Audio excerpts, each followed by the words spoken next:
Alright, welcome back. So anyways, we're trapped in the dungeon here. Gotta find a way out.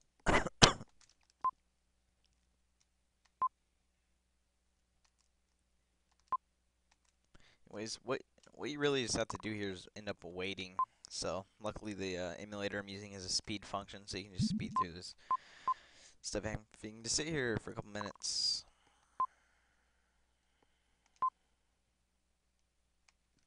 Anyways, I was just gonna throw out that, people's first Let's Plays are usually pretty boring because they're figuring out, um,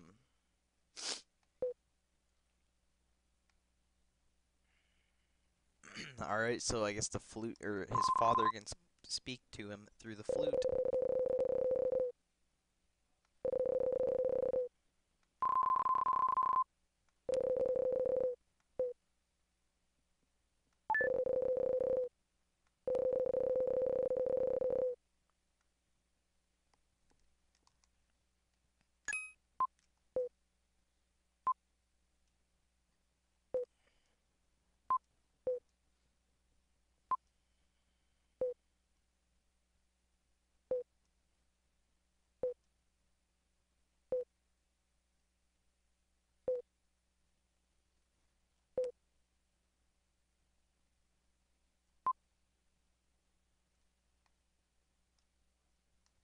Alright, anyways, I was gonna say, people's first Let's Plays are usually pretty boring, so, I'm sorry in advance if this is kind of boring. I'm figuring out how to, do a Let's Play so I can make the future ones a little bit better.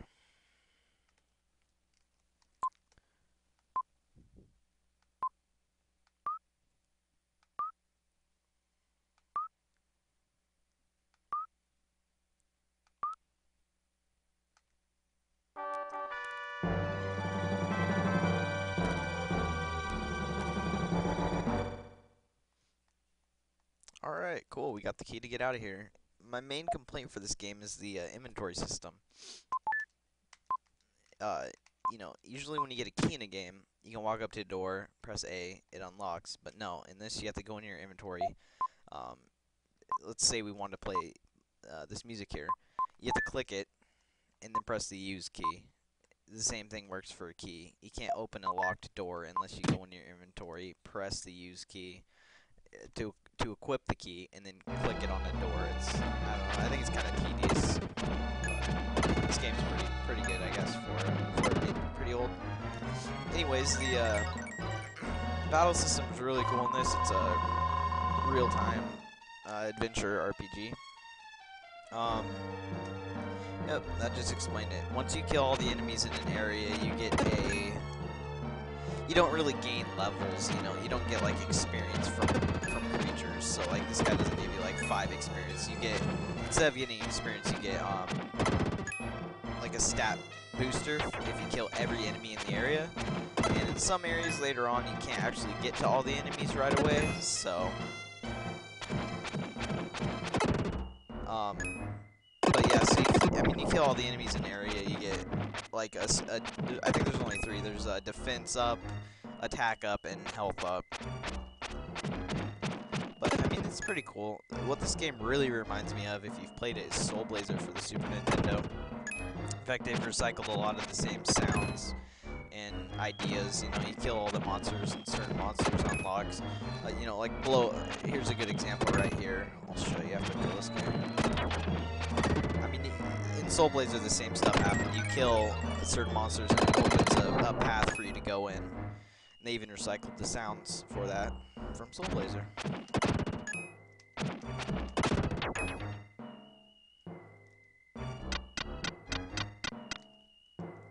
Oops. Oh, that was weird. Usually you get both of them.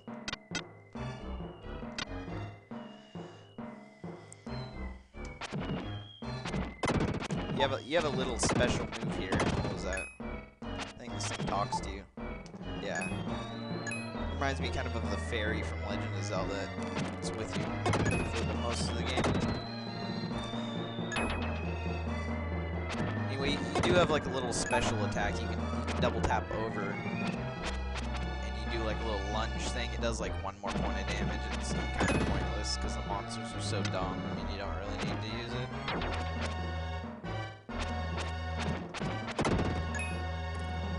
get a little treasure here. Most of the treasure in this game is pretty straightforward. I mean, there's only like you only really get like health items from it or red jewels, which in turn give you special items later on that you wouldn't normally be able to get. Like the first item you get from them is like something simple like an herb, but the later if you get like 10 red jewels, you can trade them in for like a special ability that you wouldn't be able to get unless you got those 10 red jewels. So you see his little like ability to pull stuff towards him is mainly used for pulling those I don't know what they're called, jewels, I guess, gems towards you, and they're actually kind of pointless. What they do is if you get 100, you get a heart. It explains it in a little bit, but if you get 100, you get a heart, and that heart it ends up being, if you die, it's kind of like a continue. You don't get a game over. You can just try again, kind of thing. And I mean, this game, it's pretty cool that that happens, but I mean, this game's so easy that you really won't use them. I'm saying that now, and I'll probably end up dying later, but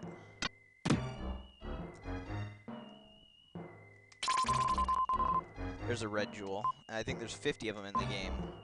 Yeah, this thing explains if you get 100 of those little silver jewels, you get a free life, which, like I said, is like a you die, you return to life thing.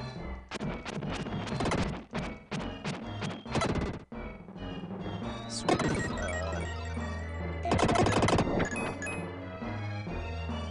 I would normally skip through this because playing the flute is really tedious, and you have to listen to the song. You can't skip it, but I'll play the song and let you listen to it once, and then I'll just fast forward it after that because it's long.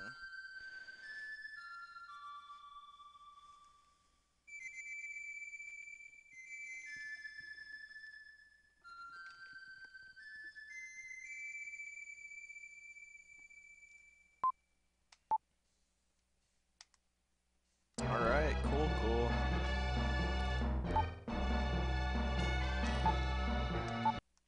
Oops. Oops, that was bad.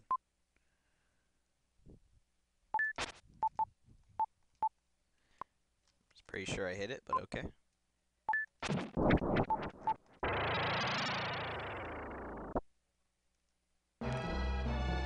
Now, what you're about to see here in a little bit is young Will here can transform into certain other people, I guess, would be the best way to describe it. He can transform here. I'll show you after I kill these guys. I normally wouldn't collect these jewels, but might as well. Probably come in handy later.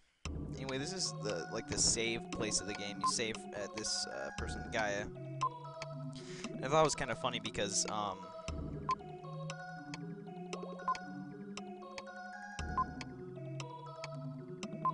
anyway, you record your data, and then you say you continue your journey. And in most games, when you say continue your journey, she just said then go. In most games,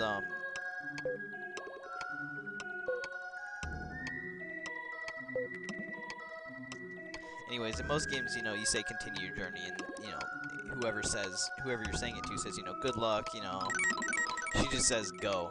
I thought that was kind of funny. Anyways, this is one of the two people you can transform into. He's pretty much the powerhouse character, I believe. His reach is longer, as you can see here. If you're young Will, you can't actually hit the switch over there, so his reach is a little bit better. And he hits for quite a bit more. If I remember correctly, you kill most bosses with this form. I mean, you wouldn't fight him with Will because he's kind of a wimp. He's mainly used for puzzle solving and pretty much the main story purposes. This guy's kind of like your dungeon crawler character.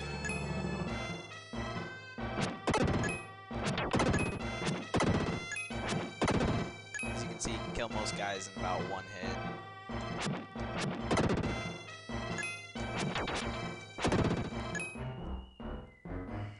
Oops, sucked. But yeah, nice red jewel. It's cool.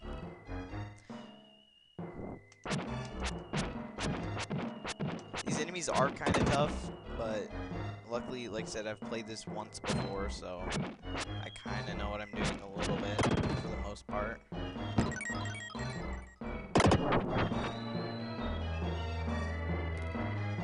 Alright, and that's the end of the dungeon. That was the first dungeon in the game. There's no boss or anything. It's pretty straightforward, but, you know, kind of gives you a taste of how the game's going to play out for the rest of the game. And what just happened there is once you kill all the creatures, kind of get out of the dungeon, you can't play as the night guy or whatever the other thing you can turn into is.